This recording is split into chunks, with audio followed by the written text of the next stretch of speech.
Yes, much needed rain on a Thursday afternoon, a little bit after 2 o'clock. Just cut my lawn yesterday, man, late yesterday evening. Wow, very much needed rain. Wow, man, God is good. But anyway, now I'm kind of like stuck inside the garage here. So my project today is I'm working on my Mustang, and then for some reason it's a brand new radiator right here, two-row radiator. I mean, there's no hot cam or nothing like that inside of it and everything. But it was hot in here, so now you can see I got two fans. So I'm gonna turn this down a little bit low. I guess that was low. Okay. Anyway.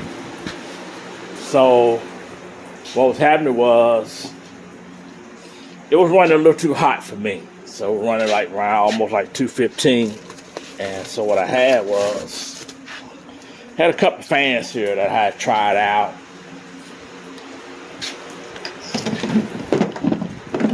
So this right here was a fan that I bought off of Amazon. I think it was like $50. It did okay, but as soon as I turned the AC on, man, it just didn't put out enough. Yep, just didn't put out enough. And then this one I bought, which is I want to say a derailing fan, and this fan was like $60, and it did okay.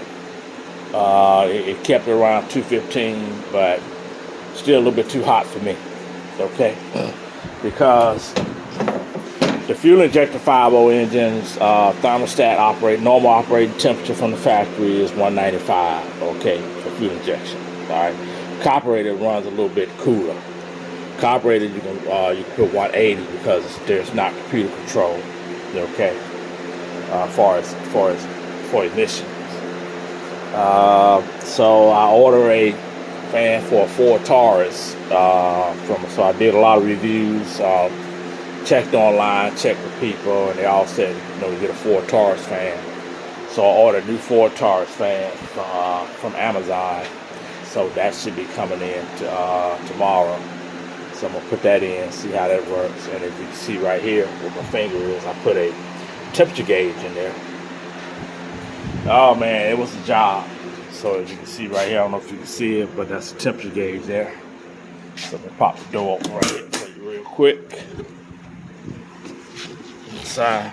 So you can see I put a temperature gauge, and then I got the factory temperature gauge, which is right there where my finger is. I don't know if you can see it, but right there where my finger is, that's the factory one. So I thought the factory one was gonna really be off. But they're actually like 5 degrees different between the two. But having the extra one won't hurt anything, In fact, it'll just really help you out. So that was like a little job, but that's okay though. So it's the kind of upgrade that most people don't mind. So I'm gonna switch the camera. So that's an upgrade that most people don't mind you doing to your car. So, and then the other upgrade I got is I got some lines over here that I'm gonna upgrade.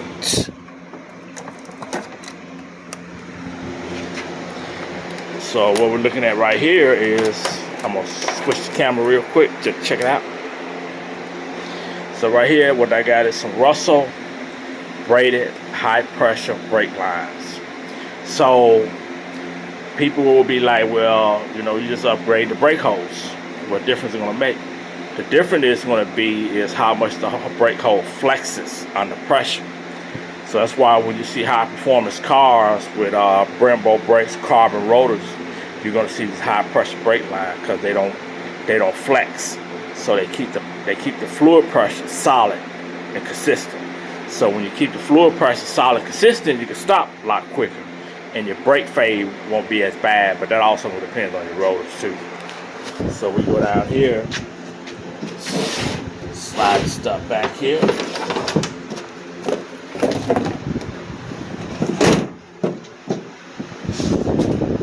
So we go back here, you can see down here. So So what I done was I upgraded my rotors. Let's see, get a light down in there. Flashlight here.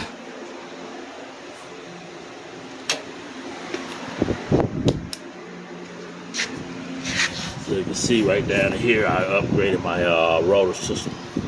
Cross drill sliding power stop rotors, like $250. Brake pads also too, and everything. And if you see off in there, I got blister shocks in the front. And I think I got Bilsteins. And you can see in the back, Bilstein is known for that blue color. So I got those in the back. You see I got some nice beat on the back. Those are touring tires. And you can see I got nice beat in the front. So this car basically, you can see 4 racing wires. So this car basically, flip the camera back around. So this car basically is like my emergency, just in case my truck let me down, and just to have a car, man, just so that if my truck let me down, I got another transportation. Even though it's not the one I want to take when it's raining, or if I got to go somewhere and be stuck in traffic because the cooling part hadn't really got that down packed yet. But hopefully when this fan come in tomorrow, I'll have that down packed. Okay. But anyway, I'm just glad to get this little rain. It's going to help out the grass, plus cool down the temperature now. I'm sure it's like 80 or something like that. But anyway, just want to share a little short video with you guys. And I'm going to give you another update. I'm going to flip the camera on you real quick. So this intake right here is a GT intake.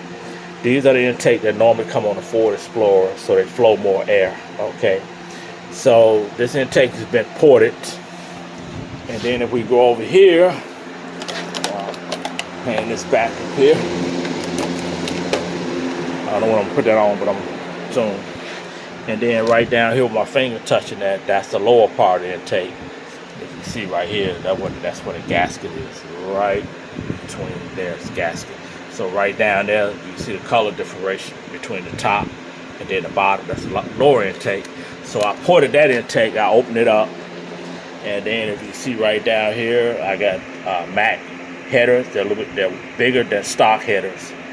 So what I done was with the Iron GT40 heads, I ported the exhaust side. So I opened up the exhaust side so that way it can push out more air through the headers. Now that the headers are big enough to take that airflow. Okay. And then on the heads, what I done with the heads was the heads came with, I want to say they came with 154 exhaust valves. So I changed those valves out to 1.6. I did not port the intake side because the intake side flowed pretty good. And the cam that I got in here is a 480 lift cam. I didn't want to go no higher because I didn't want to sacrifice idle quality. So that's why I went with 480. Which is the same as the B cam, but I went with a Steeder 19 cam. It's just dual pattern, so both intake and exhaust different, or maybe the same. Don't quote me on it. But anyway, so with the heads ported on the exhaust side, bigger headers, X pipe, high flow cap. So that way, I'm gonna tell you right now, man. When I get into it, which I really don't do that much. It'll pull 65 and it's just like you want to pull more. Plus I upgraded the valve springs to, I think I got Trick Flow Stage 2 valve spring. I didn't want to get something too strong that would put a lot of pressure on the rocker arms, on the pedestal mount rockers. But other than that, it's basically everyday driver's car. Then I'm going to switch the camera one more time on you guys. So right over here, as you see, I got a Pro-Am calibrated 24-pound injector. And then I got the Professional, the adjustable one, the adjust the idle. So everything's all nice and set and everything. Still got the stock computer and everything. You can see right here, I'm rolling the 3G alternator. See the big 3G wire coming all the way around. And then I got the 3G fuse box here and everything. Now this right here is basically just to cover the old wires, because the heat is the main thing that really deteriorates your wires real quick. And as we go around here, you can see this wire harness. You can see it's been retaped. So I took this whole wire harness out. Right here you can see fresh tape, and put it on the bench.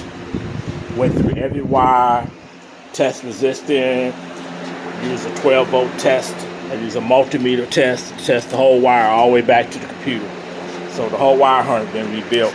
And then right here on the fuel injector wire harness, I went ahead and just ordered a brand new fuel injector wire harness. You can see the color of the wires. You can see they're like basically like brand new. Okay, and then the injectors, as you can see, they have the 24-pound blue injector that you will find in the Navigators, or some of those that ran the 24-pound injectors and everything. Brand new water pump, you know, all that. The AC works nice and cold. You see brand new EGR valve, brand new master cylinder, brake booster, and all. So it's all brand new, basically. So I got this, like I said,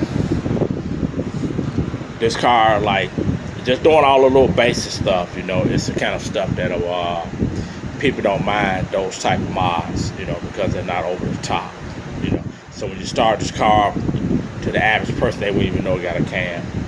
But the cam I got, like I said, is basically like a B cam. It don't beat up the valve train.